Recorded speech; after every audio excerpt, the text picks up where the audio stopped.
Hello everyone and welcome to today's webinar. Thank you for taking the time to join us today.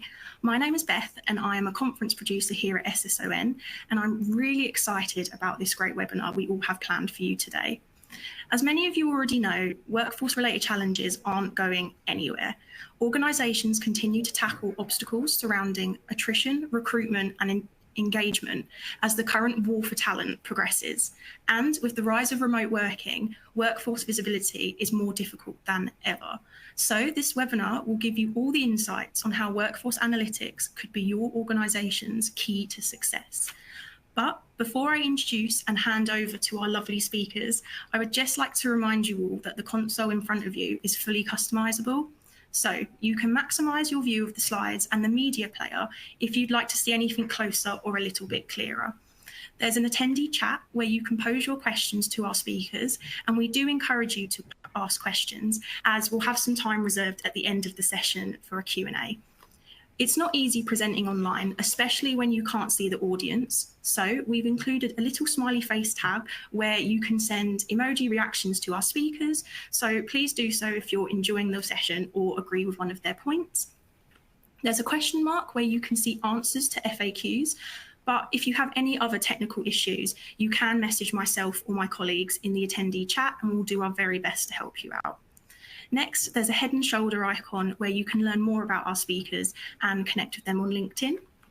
Finally, there's a resources tab on the bottom right of the screen with some great resources from our speakers, sponsors and SSO network. So for today's session, we have a recent report on uncovering the power of workforce analytics in shared services. We have today's PowerPoint slides, some information on Sapience's tool, Sapience View, and the SSON Research and Analytics subscription guide. So be sure to download those if you would like to utilise them after today's session. Now, we have two fantastic speakers for you today. To start, we're joined by Bradley Killinger, the CEO of Sapience Analytics.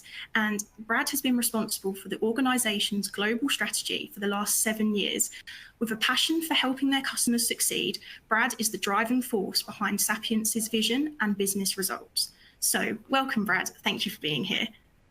Oh, thank you, Bethany. Thank you very much for the kind words and introductions. And I'm really looking forward to what I think is going to be a lot of fun and a great conversation with Barbara. So, and thank you to everybody that's dialed in here. I know hopefully you have a little bit of lunch on your desk and you can take away some very interesting insights and information. And so really appreciate everyone. So thank you and thrilled to be here. Look forward to getting into the conversation. Thank you, Brad. And next, we're joined by SSON Research and Analytics' very own Barbara Hodge. As a principal analyst and global digital editor, Barbara oversees global content, ensuring it reflects current trends and the needs of industry leaders. So welcome, Barbara, and thank you for joining us today. Thank you, Bethany. Delighted to be here. Brilliant. So with that, I'll pass over to Brad and Barbara, and I'm really looking forward to hearing your guys' insights. Thank you so much, Bethany, and welcome to everyone. I just want to reiterate, we're delighted to have all of you on this webinar today. Brad and I have been planning this for a while, and we will be showing you what I believe is some really interesting data on workforce productivity and analytics. I'm going to be sharing some data from our research and analytics platform, and Brad's going to be complementing that with the real world, what he sees happening when he goes out and talks to his customers. All the data you see here is gathered by us. We have launched with the SSON Research and Analytics arm, now in our 8th year.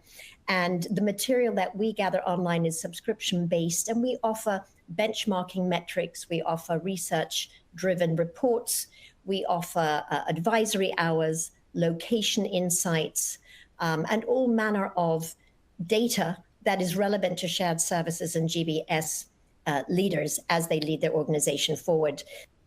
So what we're sharing is really just a tiny snapshot of the material we have available, but I would encourage you all to please download the subscription guide that Bethany mentioned. It's in the resources tab at the bottom of your screen, and you can get in touch with us there and find out more. So we're going to kick off with a poll, get us all involved and see what you think about GBS and shared services strategic targets. So the question is, what is your number one strategic target if you would only choose one out of these four: effectiveness, service excellence, cost and efficiency, or compliance? What would you think would be the one guiding target that drives your activities? And Brad, I'm curious to see what the results are. We're going to give everyone a few seconds to click their buttons. Yeah, absolutely. I certainly have a little bit of a bias of where I think these results are going to come if they're consistent with our large customer set, at least our enterprise customers out and around the world. So, and what we're going to do in a moment is actually show you what our survey results tell us. Yeah. So I'm going to go ahead and see where we are.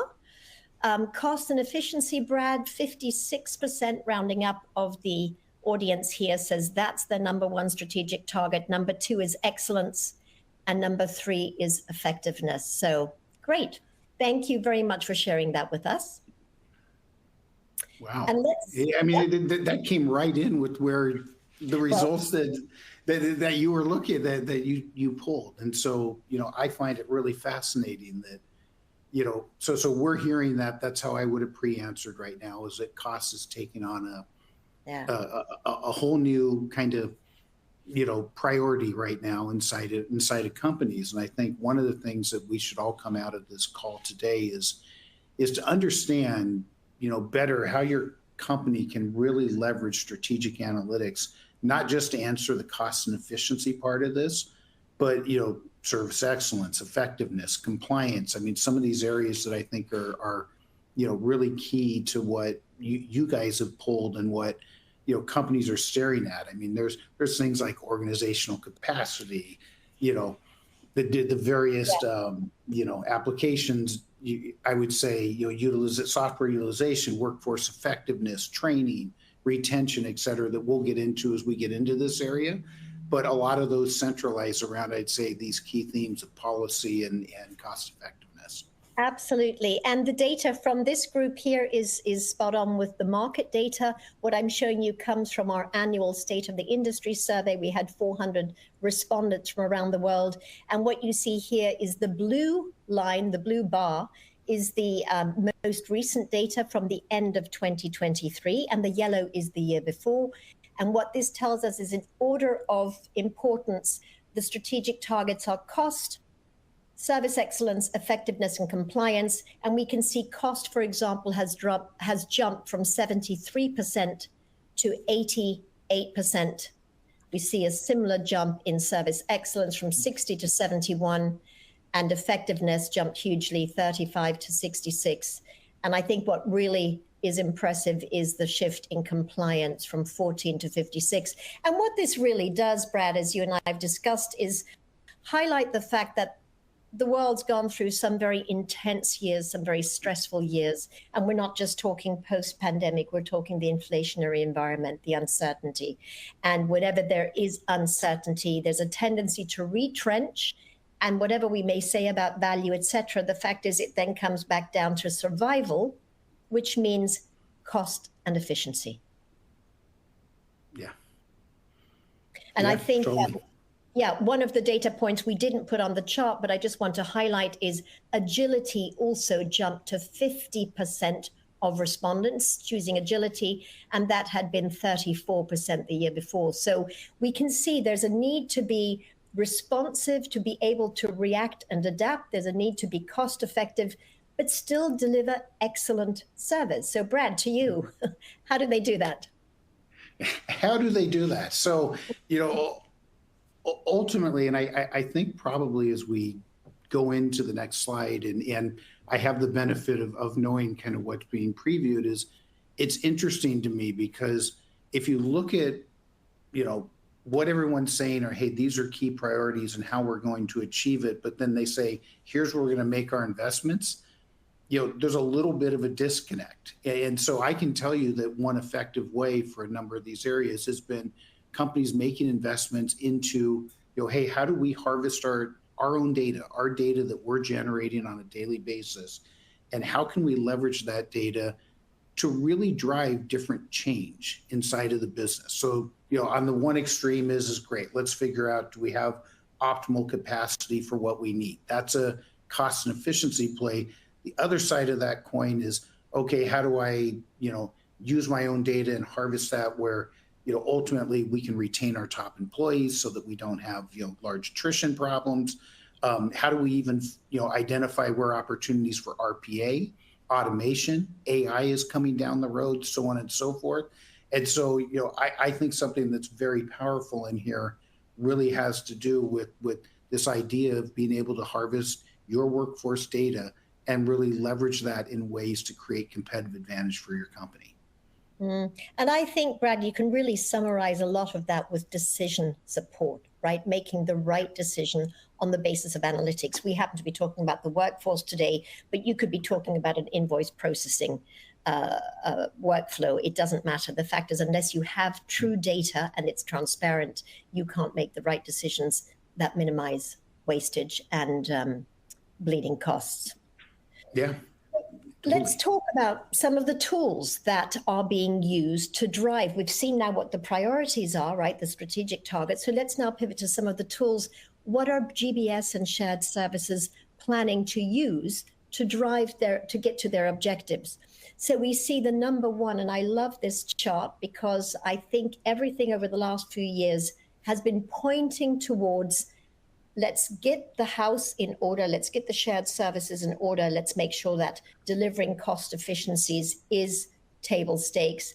And then let's see what else we can do. And this really speaks to the what else. So data analytics is by far the top tool. The others aren't really close. 84% of the market said that that is the tool they are prioritizing. And the reason I think it's so fabulous is because, as I mentioned on the previous slide, analytics drives the right decisions. It shows you where there are gaps, where there are problems. And I think it's going forward really going to be at the root of everything. Just quickly, Brad, before I let you comment, the next 2 points are automation and cloud platform. So that's the technology environment, right? That's, I think, to be expected. But I want to point out the fourth line down, the fourth circle down, 65% of respondents said workforce optimization. They're looking at tools that will allow them to determine where to use a bot, where to automate, where to use a human, and how to optimize the interplay between them. So I think nothing could paint a clearer picture of the importance of workforce analytics. Yeah, 100%. And I really appreciate it. I know this data, and you allowed me to look a little bit deeper. And so I would, comment that, it's interesting that data and analytics, we hear this a lot across the world. We're going to invest in data. What does that really mean? Not really what we're talking about here. And so, what I would challenge everyone is to think in their heads about, workforce analytics is really, really fascinating stuff. I mean, ultimately, across any of these initiatives we're talking about, whether it's figuring out where's the best place to automate, where are opportunities for capacity improvements, where are my training opportunities, so on and so forth. What workforce analytics does is gives you, near real time and insights, or decision support, as you call it, Barbara, that can be delivered either vis-a-vis, our web application, or all the way to how we can distribute into whatever medium you want. And what it's really doing is giving leaders and companies, real-time insights into problems and supplementing that with data around what are the potential answers challenges. And what we find is you're just relying upon, people to make gut-based decisions, to just have a hunch, a feel that something may or may not be wrong or off. And that their instincts of what happens in their business is even a close match to what really happens when you get the underlying data. So, I'm not surprised, because workforce analytics, certainly since the pandemic, as a industry, is growing at warp rates. I expect in future years that you will see, tools on top of this. And oh, by the way, it also represents, especially in a cost and efficiency play, a lot of low-hanging fruit that exists out there in your business in order to find some easy wins. But I also believe, as we'll talk about in the coming slides, it is an absolute requirement for next generation work. So when you start thinking, where's your business going to be in 10 years? I don't think there will be a company in the world that's operating without having workforce analytics, helping it and driving that strategic decisioning. And I think you've got an example for us, Brad, which we'd love to hear about. Yeah, we do. And it's one of a couple examples that we're going to give throughout here. And I think this is a really important one is all of us have experienced, this battle for talent that's happening, attrition, the devastating consequences when you have top performers that are leaving companies. And by the way, if you read papers or do any, employee surveys, et cetera, employee burnout and stress is real. And it's very, it's something that, started the day the pandemic sent us all to our homes to, for however long we were there, and has not stopped. And it's really even more critical that the top 20% of your company is working harder than they ever have. And so, being able to have a factual way, and this is just one example around, we do a lot of work with companies to help them understand workforce stress and algorithms behind that, and then understanding how do you better load balance that so that you can free it up. Because, again, this cost of change when you're losing people that have significant institutional knowledge and know-how. But we're seeing this story happen time and time again right now. And so this is one example as we kind of go through this of how we're working with companies to help solve that attrition problem for them. And we'll even get into some case studies a little bit later about, being able to drive that number in half or more, which is worth its weight in gold. Absolutely. So let me share some data on recruiting practices, because as Brad said, the workforce, the nature of the workforce has changed, and how employers are recruiting that workforce has changed. Now, what you're seeing here is data from 2021 to 2023. The blue bar is the most recent data. And if you look at the top line here, the question is, has your recruiting strategy changed as a result of future of work trends? And the very top bar says, yes, we are recruiting more globally and regionally. And I imagine the vast majority of people on this call would connect with this and would agree with this. So what we see is a steady increase in companies, this is shared services and GBS in particular, who are showing more flexible recruiting patterns. To a much lesser, I dare say, insignificant extent, we had also asked about the gig economy. There was a blip during the pandemic. As you see, that's 3 to 4%. It's nothing. And then we also asked whether they are using more third-party resources through consultants or through recruiters. And again, very negligible. So interesting takeaway, Brad, is 40+% of shared services are now recruiting regionally and globally for roles. Yeah. And I think that's very consistent with what we've seen across our customer base. But, I would go back and say the interesting part on this particular slide, at least for me, was the number of people that haven't changed a thing in their recruiting approach. And so, a lot has changed. I mean, what we're seeing is it's almost a new way of working. It continues to evolve and emerge on a weekly, monthly, daily basis. And, whether you're talking about a workforce that, wants to do side hustles, or moonlighting's a problem, or quiet quitting, or lazy Mondays, and all these cute little taglines that, we see in the Wall Street Journal as these different kind of trends are emerging. The facts are they're happening. The data shows us that they're happening. And, by the way, these problems, I even see in here, some people go, well, I'll just avoid recruiting and go to a supplier. The reality is the supplier has the exact same challenges that you have regards to all this changing. And so, I think it's a really interesting time, but I think it's time for companies to get, they need more support around not just the recruiting side of this, but the long-term care and feeding of once they get talent on board and how they're going to do this, et cetera. So it's very interesting to me, though.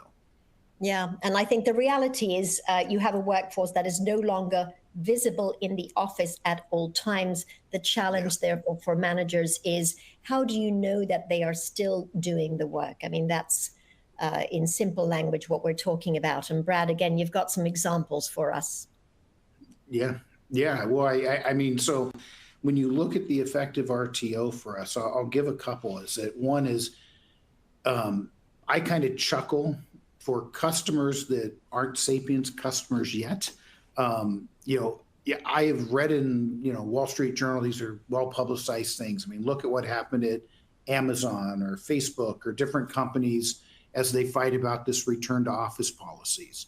And one of our hypotheses with our customers is we absolutely have the ability to, I would say, push together a threshold. Look, employees right now are still demanding flexibility and employers are demanding accountability.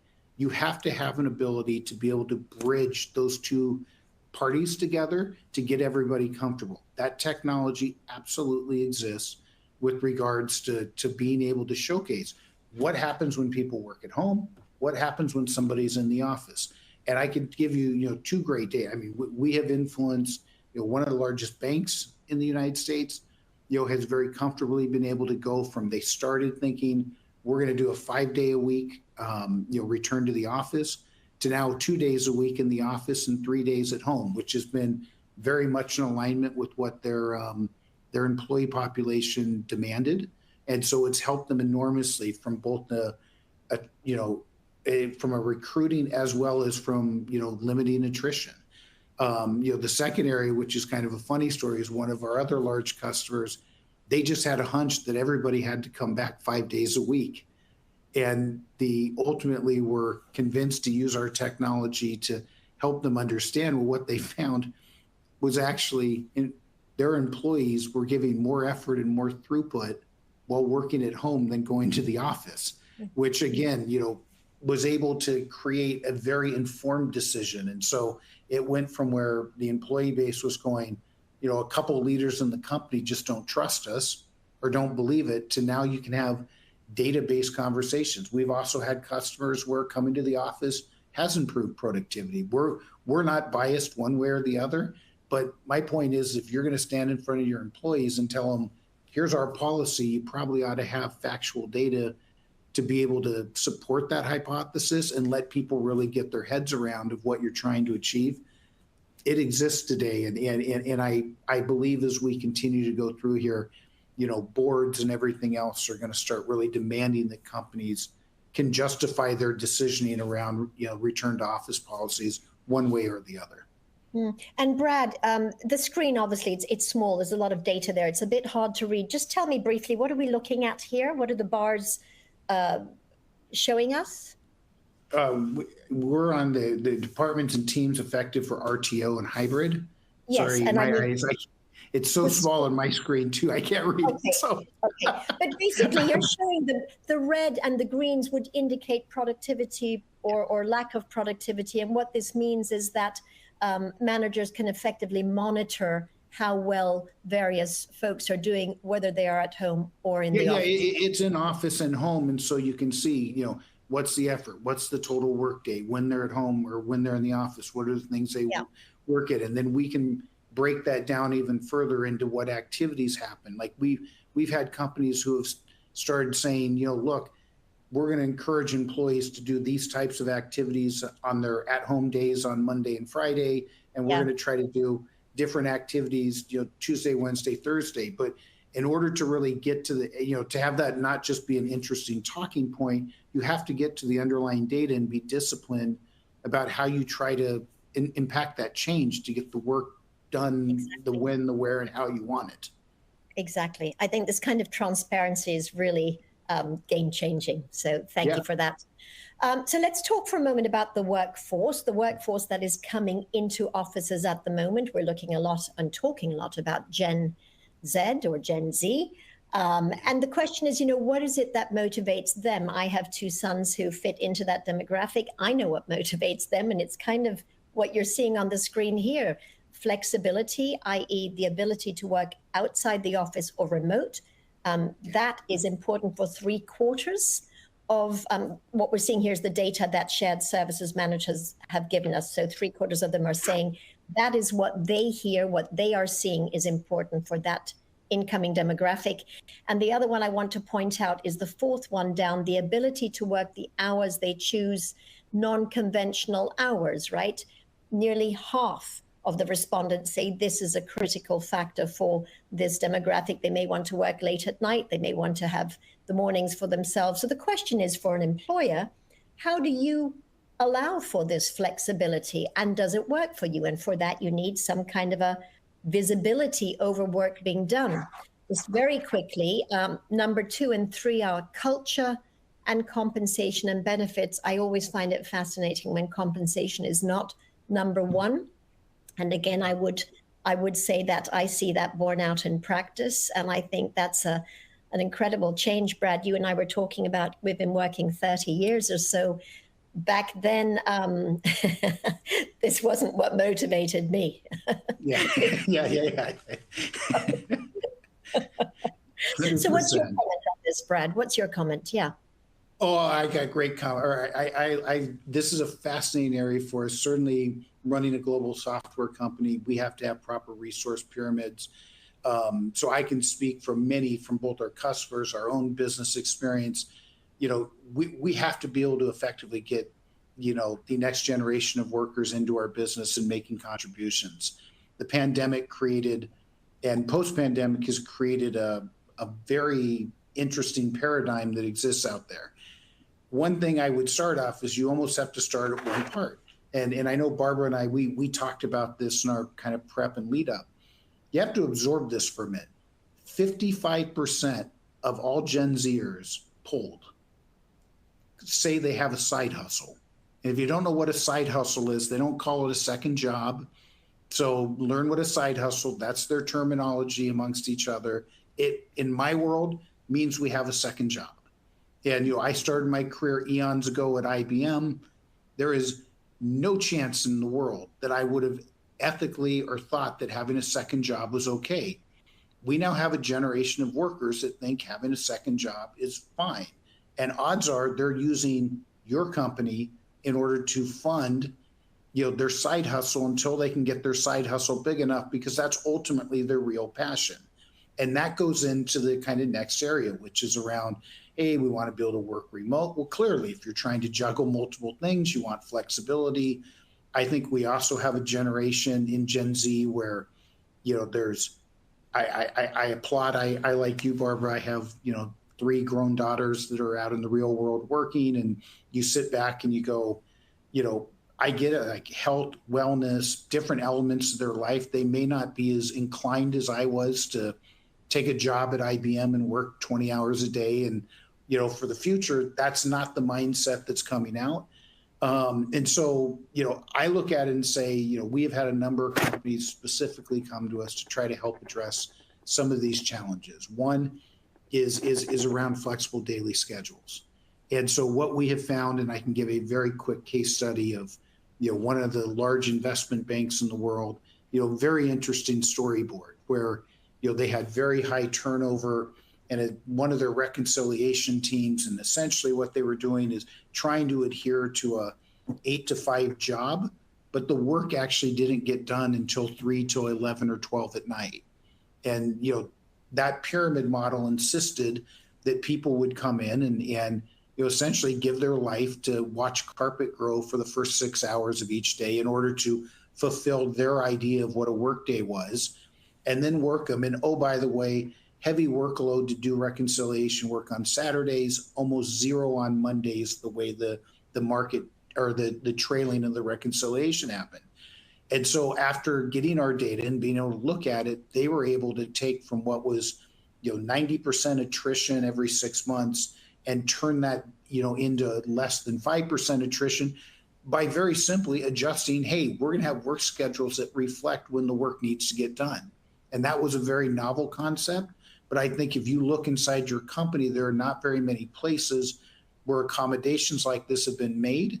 But that's not because leaders aren't willing to do it. There hasn't been data to support making those types of decisions. So, we're seeing a lot of our clients really leveraging this type of data and doing some bold things that are different. And oh, by the way, even if none of this rings true with you, I would encourage everybody to start reading about what's coming with this 4-day work week. And I believe this is going to become a real thing. It's being pushed very much by the younger generations.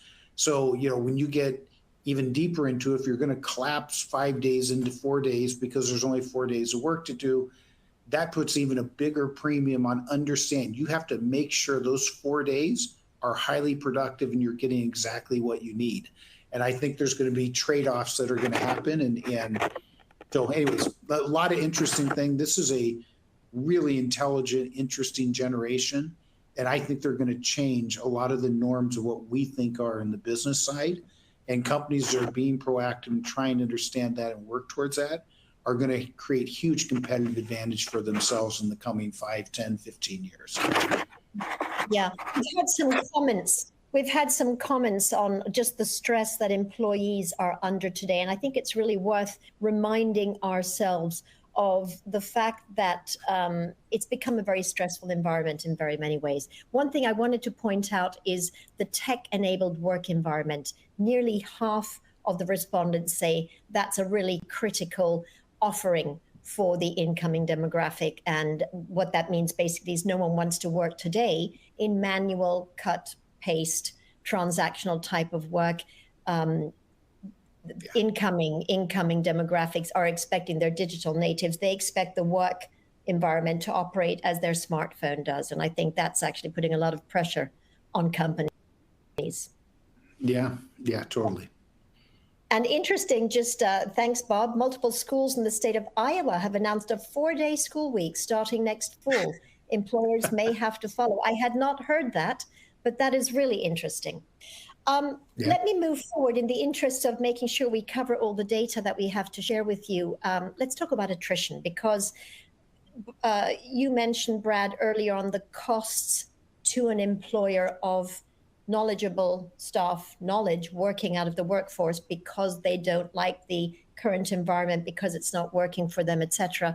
And what this chart shows you is basically just how significant attrition is. So this data comes from our top 20 most admired shared services and GBS segment. Every year we have a new top 20 list. There's a very detailed process that funnels into a group, a large pool of shared services, and then we have a detailed questionnaire they have to fill out about their performance metrics. And on the basis of that, we determine who this particular year makes the top 20 list. The data is aggregated. So of course, we're not showing you individual companies' metrics here, but we aggregate the top 20 metrics. And what you're seeing here is that across this group, this top 20 most admired group, the median attrition level is 8 to 11%. And again, of the top 20, 19% of that group find themselves here. What we see on the left-hand side are those who have lower attrition. And again, this is voluntary attrition. This is the attrition that is unexpected, that hurts an employer. On the left-hand side, 37% of these top 20 have lower attrition levels, i.e. under 8%. But if we look to the right of the yellow bar, those are attrition levels above 11%, and 45% of the top 20 fall into that category. So the point is that even amongst very high-performing shared services, attrition is a problem. And I think for many organizations, figuring out how to acknowledge and preempt this would be a great way to save cost if we go back to the initial concerns. Brad. Yeah. Well, and by the way, and if you're a leader or manager of a shared services group, it takes away a lot of your headaches as well. Losing great talent is a terrible place to be as a leader.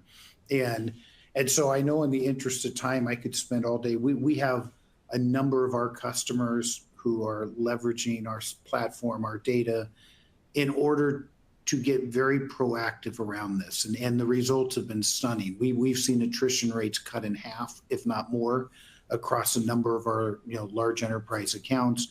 And this really gets into the thesis of, what are they working on? How are they doing it? How much are we asking them? Do we have right load distribution of that work? Is this person carrying so many other people? And there's other factors, by the way, which comes in when you start getting, common language, you start to get true transparency and communication in an organization. Top performers want to be recognized. And often what we do is we run our data across. Many managers are surprised when, who they thought their absolute top people are versus seeing the numbers of where that top performance comes from. So, being able to kind of bridge the gap of someone that may be an incredible employee, but they're not a great office politicker, is really important and can really help save you many headaches, a lot of money, and really retain your best talent. So, harvesting your data to really understand what's happening is a really important step in that journey. Yeah. So let's look at technology priorities going forward. We asked the market, what are your key technologies that you're going to be investing in? And I think it's no surprise to anyone that RPA, robotic process automation, I'm conscious we use a lot of acronyms in this industry, that is number one, because that basically is driving automation. It gets the human out of the loop where the human touch point is not necessary. It drives quality and it drives cost reduction. Then we also have ERP. Of course, that's the foundation that's underlying everything that you do. But I think the important thing to look at here from our perspective is analytics tools. And this is basically joint second. Actually, three elements are in second place. But the analytics tools, as we've mentioned, I think it's been a constant theme in across many of these charts.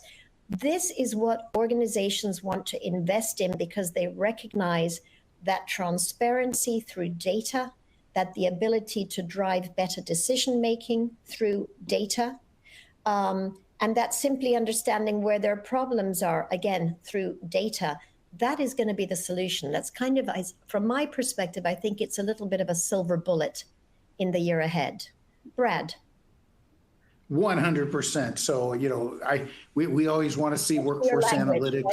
Right? Yeah. And anywhere. Look, anytime I can tell you harvesting your data, leveraging workforce analytics, it is low cost and it is high return. That's generally a pretty winning combination. And I like to say it's very low hanging fruit because the time spectrum is the payback is extremely quick. So, I kind of look at this and I go, look, if expenses are number one, people are your largest expenses, the connection needs to be made. You need to be investing in workforce analytics. It will give you that payoff that you're looking for and provide a lot better operating environment for your teams. And I would just add to that the visual analytics. Yes. We've all had a lot of data shared with us in past years in terms of numbers or lines of text. And the way we are all evolving is we're very visual these days, if not even audio based, and so audio centric. But I think to put the story into visuals, to turn the data into a visual story, that really makes a huge difference in terms of communicating with the stakeholders you want to communicate with. Yeah, 100%. 100%. And so I want to make sure we leave time for questions. So I know we're coming to the end. So I will just kind of fly through this really quickly. And, I think I wanted to end on, just this is a real life example. This is real reporting that, has come out of a customer of ours. I can tell you this is very standard par for the course of where we generally start journeys with customers. But just think about this for a minute as we go away. 51% gap between, what clock time or reported time card was and actual what work time.